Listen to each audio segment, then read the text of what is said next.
Welcome to Black Nouveau. This is our edition for January 25th, 2017. I'm Joanne Williams. The Sermonettes are one of the featured artists at the 4th Annual Milwaukee Gospel Jubilee. You'll meet them and we'll tell you about the Jubilee. We'll remember author Michelle Alexander's visit to Milwaukee to discuss her book, The New Jim Crow. And we'll meet the cast of Welcome to Bronzeville, the first stage children's theater production currently at the Marcus Center. You know, Alzheimer's disease is the most common form of dementia, and it affects victims as well as their families. This morning it took the first 3 hours being up before she started to recognize me. And I don't know what to do. I do lose my patience. We're trying, but it's all a little overwhelming. Alzheimer's is the most common form of dementia and the 6th leading cause of death in the U.S. She went to work one time with her clothing totally inside out. There are no effective treatments and no known way to prevent it. And the epidemic is projected to grow with stunning speed. Alzheimer's is the biggest epidemic we have in this country because our lifespan has far outpaced our health span. As we're living much longer than our health can keep up with. Already, we see over 5 million Americans living with this disease, and those numbers are projected to just skyrocket as the baby boomers age and enter the age at higher risk. So we're looking at a tsunami of Alzheimer's disease in America. And somebody else in the family, in most instances, has the disease as well because they have to take care of the person. So that could be upwards of 25 or 30 million people whose principal life's mission is just dealing with Alzheimer's. That clip was from Alzheimer's Every Minute Counts. It airs this evening, January 25th at 9 p.m. on Milwaukee PBS Channel 10. African Americans are twice as likely to develop Alzheimer's and are less likely to be properly diagnosed. Stephanie Houston is the outreach specialist for the Wisconsin Alzheimer's Institute. Welcome, Stephanie. Thank you for having me. First of all, why do you think African Americans suffer from Alzheimer's so much? What we know is that many times African Americans are diagnosed a lot later. And this could be to accessibility, to evaluations or diagnostic clinics. Also, it could be from individuals not recognizing the signs and symptoms of Alzheimer's disease in their family. Could it also be that stigma that we don't want to think that that's what it is in our family? It is stigma is also one of the major contributions as well, but at the same time, it is very important that people know about the resources, and sometimes lack of knowing is also one of the biggest issues, knowing about the resources for proper evaluation and also knowing how to care give. So if someone has a family member and they suspect that it may be Alzheimer's or dementia, what are some of the things they should look for? What symptoms should they try and see? With Alzheimer's disease, some of the symptoms that individuals may notice or as early signs, the person may begin to repeat themselves, statements or conversations that they recently had. You may see things such as them forgetting to pay their bills, poor judgment. You also may see that they may forget to go to their medical appointments, or also mail piling up, also food in the refrigerator. Some of these things are some of the signs and symptoms that individuals actually sometimes may not notice, or say, well, maybe mom is having a bad day and I'll go over and take care of these things. If you see some of these signs, they may not always be Alzheimer's, but they may be. Mm-hmm. Should you start to talk to the person about it sooner than later? It is so important. What we do see that people who go and seek out early diagnosis is important for the individual as well as for their family members. And it is very crucial. It's a very crucial time for them to really go and get a proper evaluation so that you can have an expert, a physician who would have the ability to really see what could be non-dementing causes related to health. Now, there is no cure for Alzheimer's, Right. but there are some ways that you can cope with it, and there are some ways that doctors can try and manage it. What are some of those ways? It's so important. There are medications that currently treat the disease, and it helps with daily functioning, also with behavior issues. Also, it's very important that people also implement a routine. This is something that people don't realize. It's important that a person, of course, is safe, that they have comfort, but they also need to have a fulfillment in life. They also need to be engaged. And this is something that a lot of people sometimes overlook. People also want to be a part of something greater. And of course, you want to reduce suffering on all accounts for the person. You said it's important to have a routine for the person who's going through this, but it's important for the caregiver too, I would think, to have a routine. It is very important. Being a caregiver requires a lot of knowledge. Some of the things that we do recommend is for the caregivers to find out as much as they can about the disease. Once a person has been diagnosed, it's really important that they find out as much as they can about the disease, that they also make sure that they put in place supports. A caregiver wears many hats. You go from just caregiving to being the cook, to being the social worker, to being the nurse, to being the financial manager, the activities coordinator. So the person who is the caregiver wears many hats, and to be able to have some skill, you need to be able to interface or speak with physicians, to be able to speak with social workers. So there are a lot of hats that a caregiver may wear. And for some people, the experience can be very overwhelming. There are a lot of things you have to learn to do as a caregiver. Yes. And there are no schools to teach you how to do this. You also have to learn to take care of yourself, right? This is very true. It is very important that individuals reach out to organizations, resources in the community for support, to learn how that they actually can learn more about the disease, also to be able to build up their caregiving skills. There are resources out there for the caregiver as well as the individuals now, and Wisconsin is actually doing a phenomenal job in regards to developing a dementia-capable community. When someone has a question, where do they go?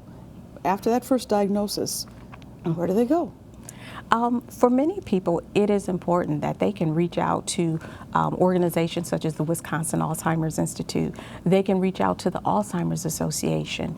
They can also reach out to places like the Caregiver Support Network at Interfaith Older Adult Programs. So these are also some resources. We now have dementia care specialists in our counties as well. There are activities where people can actually take their loved ones to participate in. If they want to reach out to you, how do they get in touch with you? They can reach the Wisconsin Alzheimer's Institute at either 414-219-5083, that's 414-219-5083, or they can reach me directly at 414-219-5127. Thank you very much, Stephanie, for coming and talking about it. Let's hope caregivers do reach out and ask for that help. Thanks for coming with us. Thank you for having me. The sights and sounds of a 1957 Milwaukee neighborhood come to life in the First Stage Theater production of Welcome to Bronzeville, a story told with kids in mind. Bronzeville is a part of Milwaukee's history. A lot of kids in Milwaukee don't think they have a history in Milwaukee. They just think it's somewhere, they live. But it has a beautiful history. It has a strong blood of history, and a history of jazz, a history of community, a history of love, a history of family. And that's why I think it's important that this play was created to show kids, but also give that recognition to the older ones in our community who lived in Bronzeville, who tried to still uphold those standards. I don't know why Johnny can't hear it, but I can certainly hear it all the way upstairs. Look, I got a couple hours before Actor Colin Wote said Bronzeville's sense of community was a strong positive for him. Go outside and play. You couldn't walk down the block without, there's a line in one of our songs that's doctor, teacher, lawyer, just round the block. And because it was that that tight community what created a source of a family of everyone knew everybody. Good day, Miss Halyard. Good day, Sergeant Cheney. Pardon me, aren't you Michael Jr.? Yes, ma'am. He's on his way home from working with Mr. Jones. Is that right? Well, be sure to save your money. And when you're ready to open up a passbook account, stop into Columbia Savings and Loan. I'll match your first deposit up to $10. Wow! As for the negatives, you have to be careful when you think about this time period without bringing up the problem of segregation. We were there, the African Americans were there because of segregation, and that was, of course, a negative point, but what they were able to do with the circumstances is amazing. All right, let's try my choreography. That's the story of, that's the glory of love. I think the songs in the musical that we're doing, it tells, you know, the meaning of Bronzeville, which is community, love, family. It says the doors were never locked, meaning, you know, kids can come in, hey, can I have some advice? Sergeant Cheney, all those characters that were in the play were real people. Director playwright Sherry Williams Pennell said a lot of research went into developing this play. The dramaturgy, the research that we do in theater, involved primary source interviews. So I spoke with elders who lived in Bronzeville during the time of this play. So they were young people, children and teenagers during the time of this play, 1957 Bronzeville. Actor Aziz Rideout surprisingly got to meet some of those elders. People in the community came, and I didn't know that they actually lived in Bronzeville. Like the, you know, the kids that roamed about, they were there, and so they were interacting with the readings. And then when they had their feedback, they were like, "Yeah, I remember that church, or I remember that school, or I remember doing that or whatnot as a child." What were you thinking, Junior? Daddy, I want to be called Mike. Not Junior, Mike. I'm not a little kid anymore. Okay, Mike. This play communicated to Colin the importance of trust and responsibility. And you need to be more responsible. My character in the show, he's trusted with taking care of his cousins, and when he isn't able to do that, his parents, it's really disappointing. And so for me, I've learned that people trust you.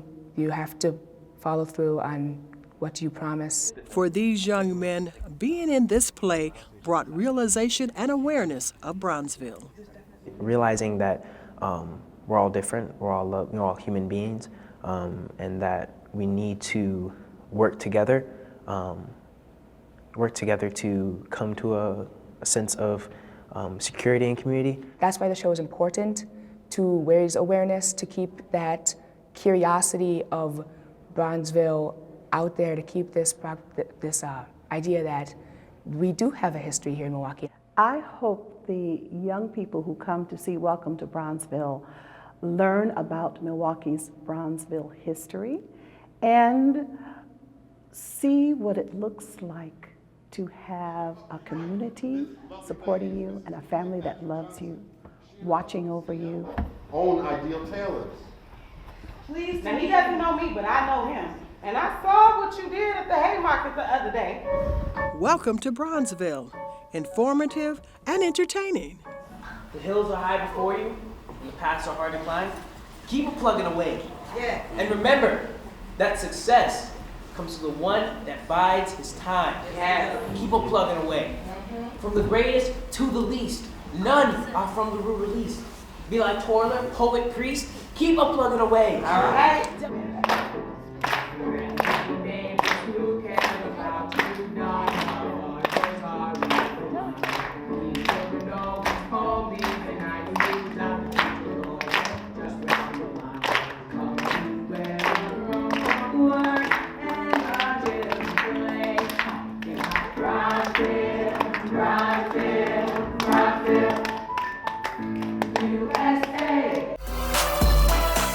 The author of The New Jim Crow spoke to a packed house at MATC recently.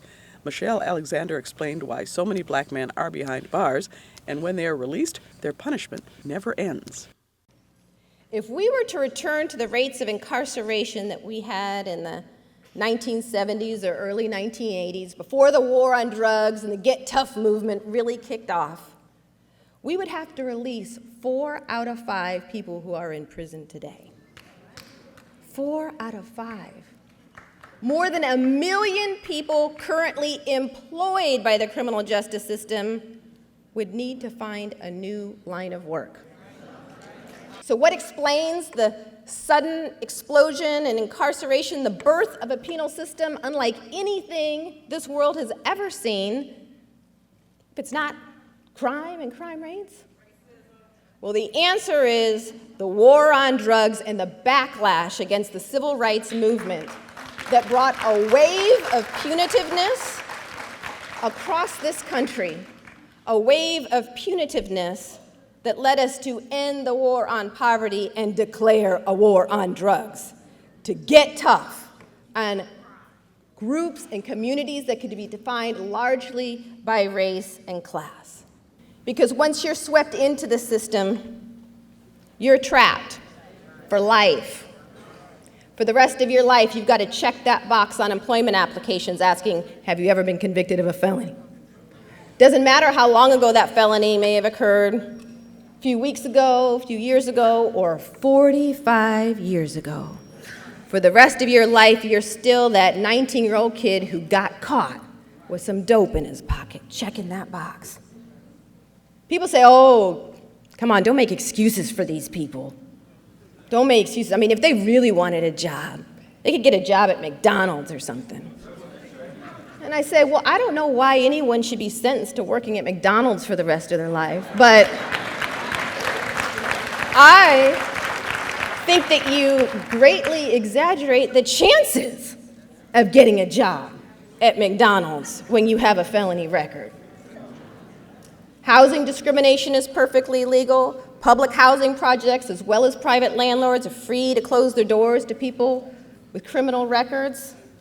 Getting basic public benefits can be extraordinarily difficult. Some states you can't even get food stamps if you've been convicted of a drug felony. Food to survive. What are people released from prison expected to do? What is the system, when you step back and look at it as a whole, how it operates practically from cradle to grave, targeting young people at early ages before they're even old enough to vote, stopping, frisking, searching them, arresting them primarily for nonviolent and drug-related offenses, the very sorts of crimes that occur with roughly equal frequency in middle-class white communities and on college campuses but go largely ignored.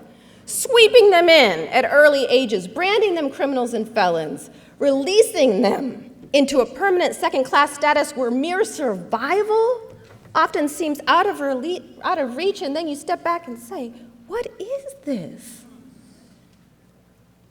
Well, whatever it is, do not call it a system of justice. God put a rainbow in the sky. God put a rainbow in the sky. When it looked like the sun would not shine anymore,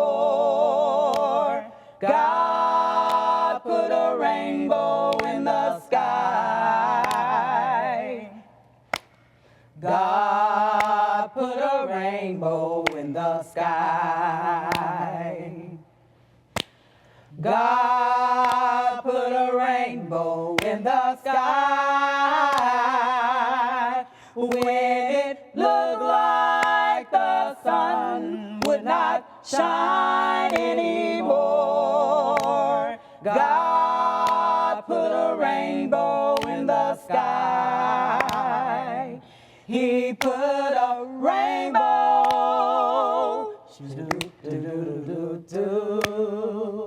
and it was shining. He put a rainbow,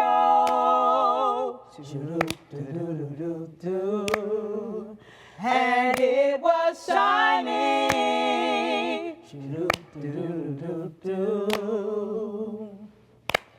God put a rainbow in the sky. God put a rainbow in the sky. When it looked like the sun would not shine anymore, God put a rainbow in the sky. He put a rainbow,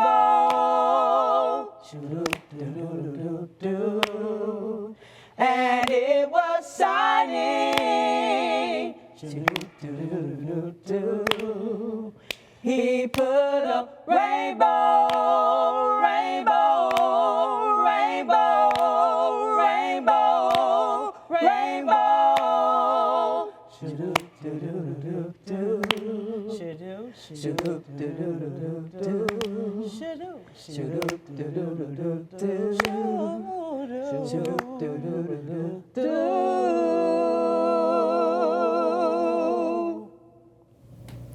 We are here with the Sermonettes, who are going to be performing at this year's 4th annual Gospel Jubilee, and they just gave us an amazing performance. Ladies, can you introduce yourselves to the wonderful people watching right now? I'm Julia Love Prescott. I'm Ruby Stowers. And I'm Cynthia Hunt. And what is it that brought you together? I mean, that was incredible harmony. How did you get there? Well, first of all, it's our love for gospel music. We'll say that. You know, the Lord has really endowed us with some great voices.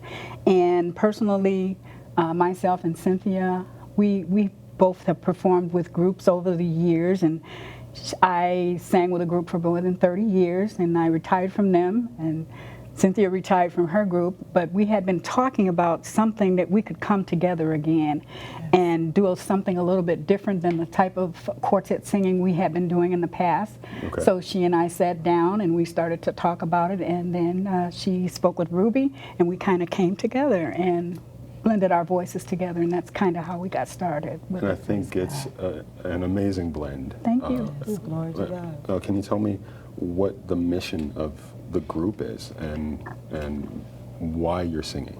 Okay, we're singing because we love gospel singing, first of all, and I thank our Lord and Savior for giving us that. And our mission is to inspire and uplift people with our song ministry. Can I ask, is that why you decided to sing a cappella? Well, we have it. Yes, I think so. We kind of got together and heard the melodies come together, you know, with the voices, and we decided, well, a cappella, you know, you can actually hear what a person is singing, and the music doesn't cover it up. So you know, when you make mistakes, you can go back and you can correct it. And it's right there. And it's right there. All right there. Right there. And it's a beautiful sound. Tell me how Progressive Community Health Centers is involved with this wonderful event. So this is going to be the 4th annual Milwaukee Gospel Jubilee benefiting Progressive Community Health Centers.